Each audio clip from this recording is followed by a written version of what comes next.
time it rains, Bengaluru breaks. Power goes, roads vanish, lives are lost. It shouldn't flood like this in Bangalore, and yet it does. If we want to stop cities like Bengaluru from sinking, we need to stop treating rain as a nuisance to flush out and start treating it as a resource to absorb. Take Chennai.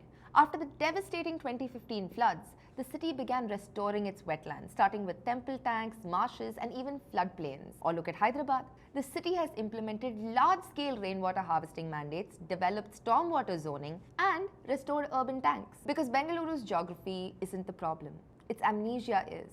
And if we can remember how the city was once designed with water, not against it, we might just survive the next storm.